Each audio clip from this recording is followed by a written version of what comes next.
Selamat pagi Ibu dosen dan teman-teman sekalian. Kami dari kelompok 1 ingin mempresentasikan hasil diskusi kami yang berjudul menganalisis konsep dasar pertukaran internasional.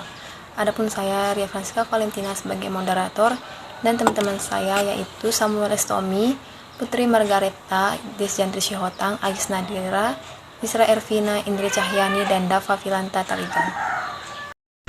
Menganalisis konsep dasar pertukaran internasional. Nilai pertukaran atau term of trade. Hubungan impor dan ekspor adalah hubungan perdagangan antara satu negara dengan negara lainnya.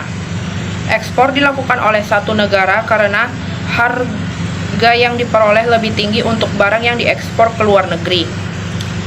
Impor dan ekspor tidak terlepas dari masalah harga dan keuntungan karena menyangkut permasalahan jual beli secara internasional. Jika harga ekspor lebih tinggi dari harga impor, dengan demikian negara tersebut dapat dikatakan berada dalam posisi yang baik dan sebaliknya. Apabila harga barang ekspor lebih rendah dari barang impor, maka hal ini sangat merugikan bagi negara tersebut. Kondisi tersebut memerlukan dasar pengukuran yang akurat, yakni dasar tukar atau term of trade, yaitu ukuran yang digunakan untuk mengukur status perdagangan luar negeri suatu negara. Peningkatan nilai tukar atau term of trade suatu negara akan dipandang bermanfaat bagi negara itu sendiri. Karena harga yang diterima suatu negara dari ekspor telah meningkat relatif terhadap harga yang dibayarkan untuk produk impor menurut Saltwater. Pengertian term of trade. Term of trade merupakan ukuran statistik yang dapat menunjukkan nilai tukar komoditas lain antara kedua negara dalam hal harga dan kuantitas. Term of trade sangat dipengaruhi oleh perubahan harga barang ekspor maupun harga barang impor. Karena perekonomian biasanya mengimpor dan mengekspor sejumlah besar komoditas. Mengukur trend of trade membutuhkan bantuan indeks harga komoditas impor dan ekspor untuk membandingkan keduanya. Apabila kenaikan harga komoditas ekspor lebih besar dari harga komoditas impor, maka indeks trend of trade akan meningkat. Ini berarti ekspor dikurangi guna mengimbangi impor. Begitu pula sebaliknya, jika komoditas impor lebih besar dari komoditas ekspor, maka indeks trend of trade akan menurun. Dalam artian komoditas ekspor lebih banyak guna mengimbangi impor. Misalnya ketika harga minyak naik, maka trend of trade negara pengekspor minyak akan meningkat, sedangkan negara yang mengimpor minyak akan turun. Rumus dalam menghitung trend of trade yaitu TOT sama dengan 100 kali rata-rata indeks harga ekspor per 100 kali rata-rata indeks harga impor kali 100. Jika trend of trade lebih kecil dari 100%, maka arus modal keluar atau pembelian barang impor lebih banyak daripada pembelian. Pada saat yang sama, jika trend of trade lebih besar dari 100%, itu berarti negara tersebut lebih mengakumulasi modal atau lebih banyak modal berasal dari ekspor. Konsep term of trade. Yang pertama ada net barter trend of trade atau NTT. Yang kedua ada gross barter term of trade atau GTT. Yang ketiga ada income term of trade atau ITT. Yang pertama ada A, net barter term of trade atau NTT, konsep yang paling sering digunakan. Net barter term of trade membandingkan indeks kuantitas ekspor dan indeks kuantitas impor. Peningkatan di net barter term of trade menunjukkan perbaikan term of trade di mana sejumlah ekspor dapat diperoleh dari impor yang besar melalui hubungan harga. Rumusnya adalah NTT sama dengan PX, PM dikali 100. Keterangannya NTT sama dengan net barter term of trade, PX sama dengan indeks harga ekspor, PM sama dengan indeks harga impor, 100 sama dengan indeks tahun dasar. Apabila NTT lebih besar dari 100 atau NTT meningkat, artinya perdagangan luar negeri mengalami perkembangan yang baik. Karena dengan harga ekspor tertentu, dapat diperoleh harga impor yang lebih besar. Dengan kata lain, ada beberapa faktor pendorong yang menyebabkan peningkatan NTT suatu negara. Antara lain, yang pertama, harga ekspor naik, sementara harga impor tetap tidak berubah. Yang kedua, harga ekspor tetap, tetapi harga impor turun. Yang ketiga, kenaikan harga ekspor lebih besar dari kenaikan harga impor. Yang keempat, penurunan harga ekspor lebih kecil dari penurunan harga impor. B. Gross Barter Term of Trade atau GTT.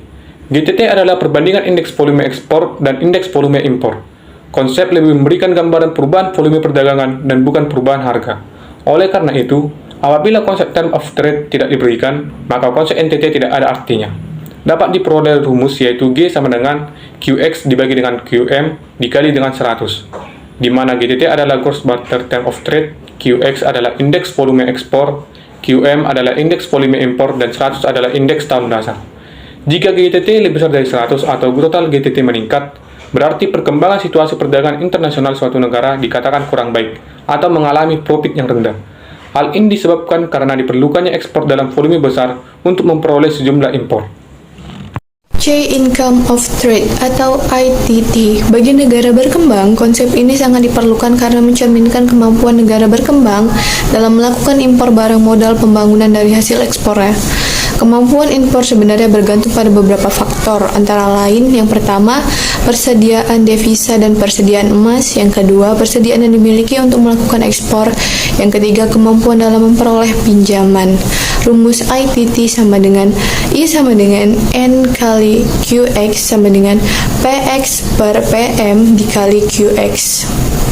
Contoh, NTT kurang 2010 sama dengan 130 atau tahun dasar, PX 2020 sama dengan 105 atau angka indeks, PM 2020 sama dengan 115 sama dengan angka indeks. Dengan data tersebut, maka dapat dirumuskan I sama dengan 105 per 115 kali 130 sama dengan 118,6%. Artinya, selama 2010 sampai 2020, meskipun perubahan ITT ini penting bagi NSB, namun, penerimaan ekspor berdasarkan kapasitas impor pendapatan ekspor meningkat sebesar 18,6% karena hal ini sejalan dengan kemampuannya untuk mengimpor barang modal pembangunan. Faktor-faktor yang mempengaruhi time of trade. 1. Nilai tukar atau kurs mata uang. Dengan adanya depresiasi mata uang, membuat barang lebih murah bagi konsumen luar negeri.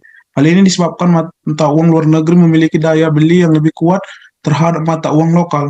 Pada bagian ini, depresiasi memperlihatkan lemahnya daya beli mata uang lokal, sehingga barang impor menjadi mahal. Oleh karena itu, depresiasi menyebabkan penurunan term of trade. Sebaliknya, apresiasi mata uang lokal menyebabkan harga barang impor lebih murah bagi pembeli dan dalam negeri. 2. Kualitas dan kuantitas produk. Produk yang memiliki kualitas baik dan peralatan berat serta mesin industri memiliki nilai yang lebih tinggi jika dibandingkan dengan produk mentah. Asumsikan bahwa perekonomian dalam negeri bergantung ekspor barang tersebut ke luar negeri.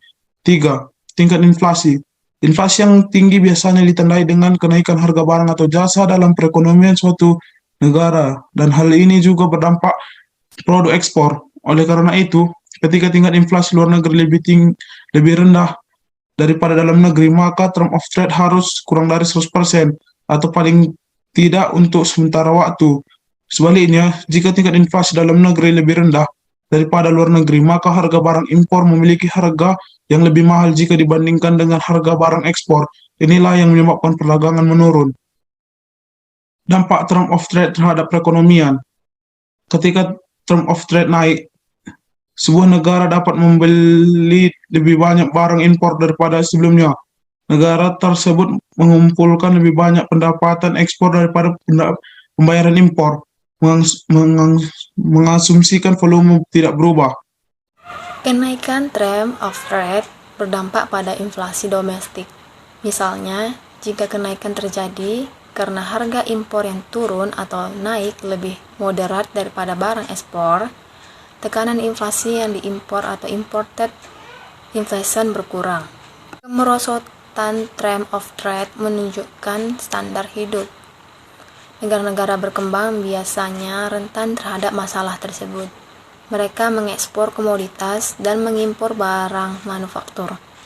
Tentu saja, harga komoditas yang lebih rendah daripada harga manufaktur karena nilai tambahnya lebih sedikit. Oleh karena itu, untuk membayar impor, mereka harus menjual komoditas dalam jumlah yang signifikan.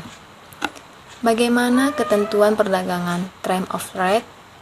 TOT digunakan sebagai indikator kesehatan ekonomi suatu negara, tetapi dapat menyebabkan analisis menarik kesimpulan yang salah. Perubahan harga impor dan harga ekspor berdampak pada trend of trade, dan penting untuk memahami apa yang menyebabkan harga naik atau turun. Pengukuran TOT sering dicatat dalam indeks untuk tujuan pemantauan ekonomi. Demikianlah hasil presentasi dari kelompok 1. Terima kasih kepada Ibu dosen dan teman-teman sekalian atas perhatiannya. Bila ada kesalahan kata, mau disengaja atau tidak sengaja, mohon dimaafkan. Terima kasih. Baiklah, saya akan menjawab pertanyaan dari Mangara Sinaga yang pertanyaannya yaitu, apa hubungan antara trend of trade dengan liberalisme ekonomi? Sebelumnya kita harus memahami terlebih dahulu apa pengertian dari trend of trade dan liberalisme ekonomi. Term of trade adalah ukuran statistik yang dapat menunjukkan nilai tukar komoditas lain antar kedua negara dalam hal harga dan kuantitas. Term of trade digunakan untuk mengukur status perdagangan luar negeri suatu negara. Terdapat 3 konsep term of trade yang sebelumnya sudah dijelaskan pada slide. Di antaranya, yang pertama net barter trade of trade, yang kedua gross barter term of trade, dan yang ketiga income term of trade. Sedangkan liberalisme ekonomi adalah suatu sistem ekonomi yang memberikan kebebasan kepada masyarakatnya dalam melakukan dan menentukan kegiatan ekonomi yang dijalankannya. Nah, dari pengertian tersebut, dapat diketahui bahwa term of trade atau TOT dan liberalisme ekonomi memiliki hubungan yang sangat berbeda, di mana term of trade merupakan sebuah alat atau ukuran untuk mengukur status perdagangan luar negeri suatu negara, sedangkan liberalisme ekonomi merupakan suatu sistem ekonomi yang merupakan bagian dari strategi suatu negara untuk mengatur kehidupan ekonominya dengan memberikan kebebasan kepada masyarakatnya untuk melakukan dan menentukan kegiatan ekonomi yang dijalankannya. Pertanyaan pertama oleh Gladys Panjaitan. Pertanyaannya, apa perbedaan perdagangan internasional dengan kerjasama ekonomi internasional? Jawabannya, perbedaan perdagangan internasional dengan kerjasama ekonomi internasional adalah pada perdagangan internasional, kita bebas menjual barang dan jasa kepada siapa saja, namun terkadang terhalang oleh beberapa kebijakan dari negara tujuan. Sedangkan kerjasama internasional, perdagangan bisa kita lakukan antar anggota atau di luar anggota, namun lebih menguntungkan anggota tersebut. Terima kasih.